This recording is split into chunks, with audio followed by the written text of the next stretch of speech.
The chandelier light dazzled across crystal glasses as laughter erupted from the front rows reserved for family. I sat tucked behind a marble pillar, the only place where no one had to look at me. The maid had a better seat than I did. My sister's wedding was a masterpiece, breathtaking florals, perfect lighting, and a bride whose smile could convince the world she loved everyone present. Except me. I was the misprint in her fairy tale. The afterthought. The sister who was meant to stay unseen. I stared at Victoria's radiant silhouette as she glided down the aisle, our mother floating proudly beside her like a queen escorting her heir. I should have left the moment I found my name card hidden in the very last row. Instead, I stayed, because leaving would mean she'd won. And I was tired of losing. A throat cleared beside me. I glanced over. There he was. A stranger in a perfectly fitted charcoal suit, jawline sharp enough to betray good genetics or great grooming, maybe both. He wasn't smiling like the other guests. He looked trapped. His eyes shifted to me, softening. Prime seating, he murmured. Front row view of floral arrangements and structural support beams. I snorted before I could stop myself. You hiding? He asked. Or were you assigned to invisibility like I was? Assigned, I replied. Apparently it's where disappointments go. He studied me, his gaze quick and unnervingly perceptive. Who did you disappoint? My mother, for being me. A beat of silence. And you? He smirked. I exist without permission. The officiant pronounced Victoria and Gregory husband and wife. Applause crashed. The cameras flashed. And I saw it clearly. My sister didn't look at the crowd. She glanced over her husband's shoulder, checking if Mother approved. Come on, the stranger said as everyone began to disperse. Let's survive cocktail hour together. Why? I asked. Because pretending we matter is more fun than admitting we don't. I hesitated. He extended his arm. Steady, bold.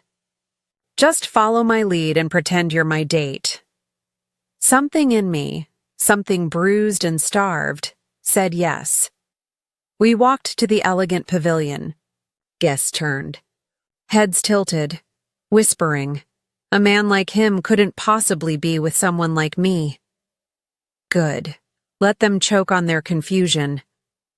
We positioned ourselves near the lake view, and while I tried to disappear into the scenery, he kept pulling me into the conversation, introducing me as though I belonged at his side. Julian, he said when he finally offered his name. Eliza, Elizabeth. The corner of his mouth lifted. You can breathe, you know. I'm just waiting for someone to ask what a pastry chef is doing with a man like you. I'll say I chased you, he said. Because you looked like the only real person in this perfectly fake world. Heat rose in my cheeks. I hated how easily he disarmed me. Music swelled from the ballroom. The celebration grew louder. But somehow I felt quieter. Like the noise had finally stepped away from me. Julian leaned closer, voice lowered. So tell me something true. Truth? I whispered. I used to think I was part of this family. Today, I'm just a placeholder where affection should have been. And tell me something else, he said softly. Something your mother would hate me knowing. I'm not broken, I breathed. Just benched. He smiled, slow, dangerous. Good, let's unbench you. Before I could ask what that meant, the ballroom doors opened behind us, letting out warmth, laughter. Everything I wasn't invited into. Julian looked that way, then back at me. Ready? He asked. For what? His eyes gleamed. To make this night a story no one forgets. And for the first time that day, I didn't feel invisible. The reception hall shimmered like opulence bottled and poured across every surface. White roses, golden candlesticks, polished silver. Everything designed to impress the kind of people who believed money equaled worth. People like my mother. People like Victoria. Place cards guided guests to tables closer to the spotlight, closer to where the important lives were lived, and then there was my name, far back. Corner table. Practically in the shadows. Overflow seating, I murmured. Julian looked down at my card, then at the seat. His jaw tensed, barely, but I saw it. This won't do. Julian, he picked up my place card. His, tucked them into his pocket like secrets. What are you doing? I hissed. He offered his arm again, calm as a storm, correcting an administrative error. But they'll... Elizabeth, he said quietly. They already think you don't belong. We're just proving them wrong. Before I could gather the nerve to panic, he escorted me directly to a table near the head table, a table filled with people wearing expensive confidence like tailored armor. The chatter dipped as we sat. 4 executives blinked at us with glassy curiosity, like they were trying to place him in the hierarchy. Moments later, realization dawned. Julian Sinclair? One man breathed, sitting straighter. Julian offered a congenial nod, just enough to make them lean toward him like flowers seeking sun. Pleasure to see you again. Their smiles sharpened. I froze. Who exactly was I fake dating? The woman beside me extended a manicured hand. Patricia Lane, VP at Bennett Health Solutions. Recognition flickered. Gregory's company? Oh, she chirped. You must be Julian's girlfriend. He's been hiding you. She winked. Julian didn't correct her. Instead, he placed his hand lightly over mine, thumb brushing my skin like a claim. I like my personal life private, he said smoothly. But yes, Elizabeth and I are together this evening. The table's energy shifted instantly. Respect, interest. They saw me now. Patricia smiled. And how do you know the bride and groom? Julian answered instead of me. She's Victoria's sister. A collective blink. Shock, mild but telling, Victoria. Had never mentioned she had a sister. I felt the sting like an old scar pressed by accident. Julian noticed. He squeezed my hand, quiet reassurance. The first course arrived, seared, scallops plated like art. Guests drifted into mutual admiration, speeches about status, connections, pharmaceutical empires. Julian played along, but carefully. Every answer just vague enough to keep them hungry. His influence wasn't loud. It was velvet-laced steel, felt rather than flaunted. My mother approached before dessert, floating like royalty. Her smile froze when she saw Julian next to me. Elizabeth. A nod. I didn't expect this seating choice. Julian stood when she reached us, polished courtesy. Mrs. Harrington, I'm Julian. It's a pleasure. She appraised him, watchful, greedy. Oh, she breathed, realization gleaming. You're that Julian. Julian smiled, polite, lethal. Guilty, instant shift. Her posture softened, voice sweetened. Suddenly her invisible daughter was worth acknowledging. It was nauseatingly predictable. She complimented Victoria's wedding again and again, never once mentioning me in any success story. But the men at the table kept acknowledging Julian. Julian kept acknowledging me. He made sure they saw us as aligned, not a liability. A partnership. A thought hit me like lightning. This stranger was turning my humiliation into a power shift. The night blurred into speeches, applause, wine. And through it all, Julian stayed close. His presence a fortress. When the dance floor opened, he leaned toward me, breath warm against my ear. You deserve to be seen. The music swelled. I felt the room tilt, like the universe reconsidered me for the first time. He stood, offering his hand. Dance with me? I'm not very good, I whispered. His smile was wicked and soft. Then step on my shoes. I don't mind. On the dance floor in his arms, I felt something frightening. Hope. He leaned closer. You think they put you in the shadows, he murmured. But shadows only exist because something is blocking the light. His gaze locked on mine. You are the light. Before I could breathe, he dipped me dramatically, sending gasps fluttering around us, and I realized people were watching. Not Victoria. Not my mother. Me. Julian pulled me upright, lips near my ear. Tell me, Elizabeth, are you ready for them to finally notice? My pulse answered for me. Yes. But I had no idea what Julian, this powerful, calculating stranger, planned next. And why part of me wanted it. By the time dessert arrived, my pulse had steadied into a dangerous rhythm, one that whispered, They see you now.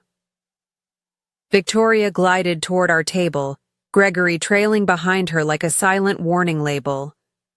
Her smile was brittle, already cracking at the edges.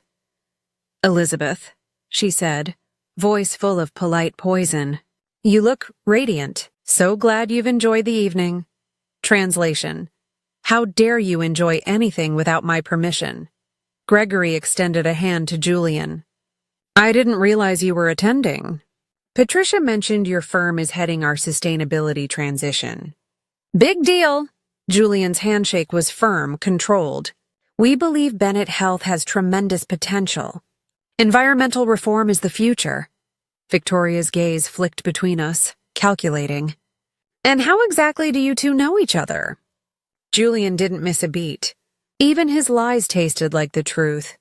We met months ago. She impressed me. That single sentence seemed to shatter something delicate in her expression. Me? Impressing anyone? Impossible. She turned back to me. I wish you'd told me, she said, saccharine sweet. I didn't even know you were dating someone. You never asked, I replied, matching her tone. I didn't think you cared. A flicker of genuine emotion darted across her face. Was it guilt? Shame? No. It was fear. Fear that her perfect narrative had a plot hole shaped like me. The first real crack. Julian stood abruptly. Shall we get some air? The room feels congested, Victoria blinked. We were just... Julian ignored her and offered me his hand. I took it. She watched us leave like she was watching a throne slip from beneath her. The terrace was cooler, quiet, fairy lights casting soft halos across marble. I leaned against the railing, trying to breathe in something that wasn't expectation or disappointment. Julian's voice broke the silence. You saw what happened in there, right? What? You disrupted their ecosystem simply by existing beside me. He moved closer, heat radiating from him. You hold more power than you think. I laughed, bitter. Power? I couldn't even get a decent seat at my own sister's wedding. That was before. His finger brushed a stray curl from my cheek. After tonight, they will never underestimate you again. I swallowed. Why are you doing this? His eyes darkened, shadows shifting behind them. Because I hate watching value go unrecognized. And Gregory? I asked. What does he have to do with anything? He exhaled slowly. Carefully, Gregory needs my firm's approval. He needs this project to succeed if he wants two things: promotion and access to a merger that could explode Bennett Health's valuation. Shock chilled me. So you have leverage over him? Julian's gaze sharpened. I have leverage over what he wants most. And you'd use that for... me? His voice dipped to a whisper. Dangerous. Devoted. I would move markets for you. My lungs forgot how to work. Before I could respond, the terrace doors swung open. Victoria. Of course. Her eyes took in the scene. My hand near Julian's chest. his stance protective, intimate. "That's enough fresh air," she snapped. "We're doing the cake cutting." "As thrilling as that sounds," Julian replied. "We'll join on our terms." Her jaw clenched like she wasn't used to being denied. "Gregory says he needs to speak with you," she told Julian. "Oh, I'm sure he does," he said with a smile sharp enough to slice. She faltered, uncertain for the first time. Julian turned to me. "You ready to go back in and give them something to talk about?" "What if I'm not built for this?" I whispered. His lips grazed my knuckles. "You're already doing it." We stepped back into the ballroom. Music, lights, eyes, all turning toward us.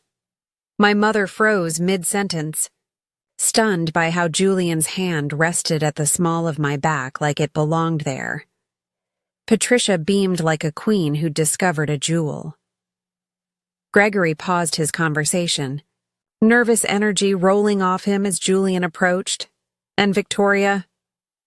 Victoria stared like she was witnessing her own carefully constructed empire develop its first, terrifying crack. Julian leaned close to me, voice silk and steel. Let them see the future. The night wasn't over, but for the first time, I wasn't the disappointment. I was the threat. If weddings were performances, then the cake cutting was the curtain call of perfection. Victoria and Gregory stood in a spotlight, the world applauding them like angels freshly descended. Julian and I held back near the edge of the crowd, watching, not worshipping. The knife slid through the pristine white layers, stable, predictable. Unlike the earthquake quietly opening beneath them, servers distributed slices. I tasted the cake, dry, overly sweet, hollow beneath the pretty face, a perfect metaphor for their marriage. Julian leaned in.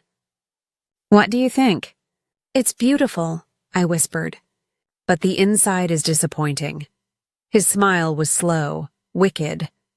"Exactly." The ballroom shifted into dancing again. The band switched songs, romantic, sweeping, meant to make couples cling. Julian held out a hand. "Let them see," he murmured. My heart hammered as I stepped into him, not behind a pillar, not hidden, seen. His touch was light but intentional, every move saying I belonged in this spotlight. And then eyes found us. First, curious glances, then stares, then whispers, "Who is she? Why is he with her?" Victoria froze mid-spin on the dance floor. Her gaze locked on Julian's hand on my waist. My head tipped toward his shoulder.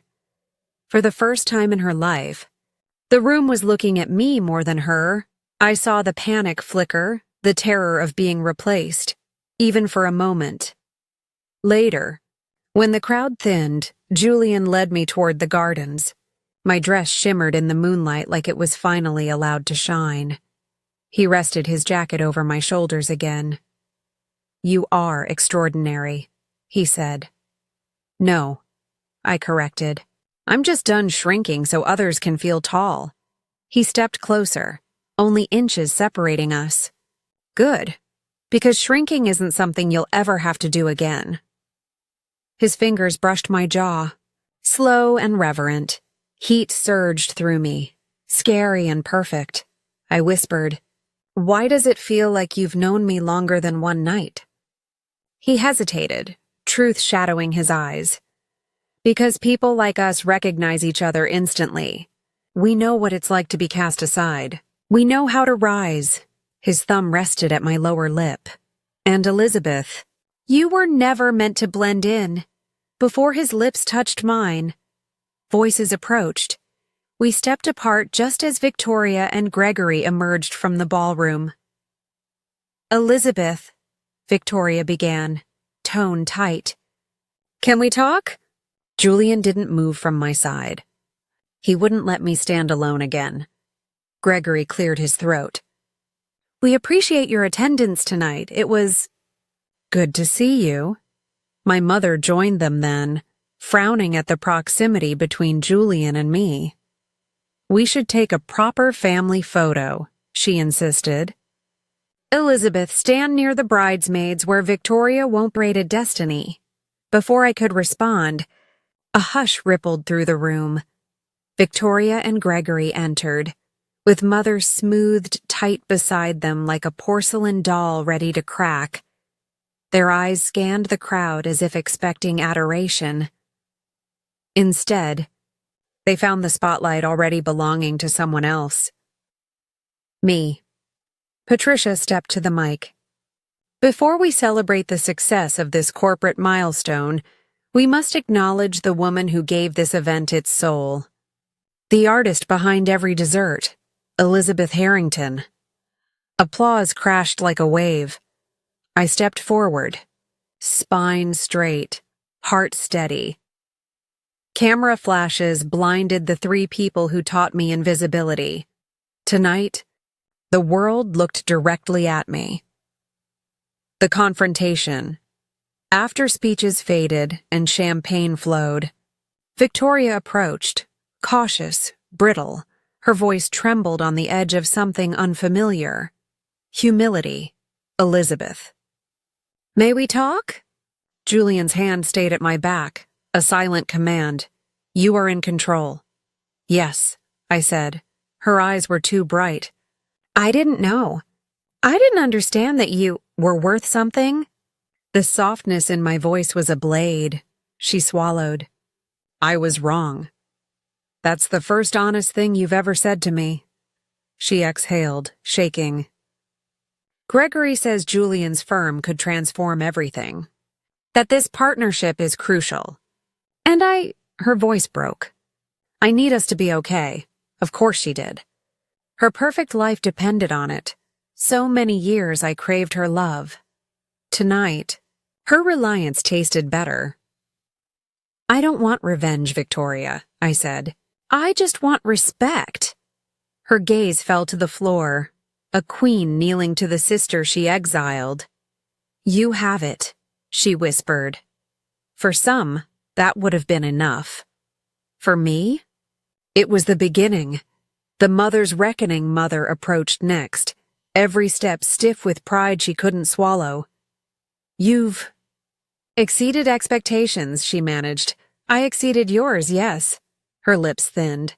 "We want you at family dinners. People are talking. They're impressed by you and by Julian," I finished. She flinched. Maybe for the first time she realized she could lose access. She could lose status. She could lose me. "I'm proud of you," she said, forced, but real enough to sting. "I'm proud of me too," I replied. "I wish that had been enough for you sooner." She nodded, because what argument existed anymore? I'd already won. The realest truth later, under city lights, Julian pulled me into a quieter corner of the balcony. "We changed the narrative," he said. "You have power now." "I never wanted to destroy them," I whispered. "You didn't," he replied. "You taught them. They were blinded by perfection, until you forced them to look at excellence." My breath steadied. "Why me, Julian? You could have chosen anyone to uplift." He tilted my chin up, eyes fierce, unwavering. "I didn't choose you for strategy, Elizabeth," he said. "I chose you for truth." He kissed me, slow, claiming, full of every unspoken promise. When he pulled back, I saw forever in those storm-gray eyes. "You were never the shadow," he said. "No," I replied, voice firm, steady. "I was the storm." Epilogue. The new order months later. My bakery became my co-owned business. Corporate events booked months in advance. My last name returned to me without shame. Julian and I built a world where I wasn't invisible. Family gatherings? Victoria invited me first. Mother saved me a front row seat. Every time they looked at me, they remembered that one wedding where they tried to hide me. And the night I became undeniable. Because the greatest revenge wasn't making them suffer, It was making them watch me rise. And note the line break here. Because I'm still rising.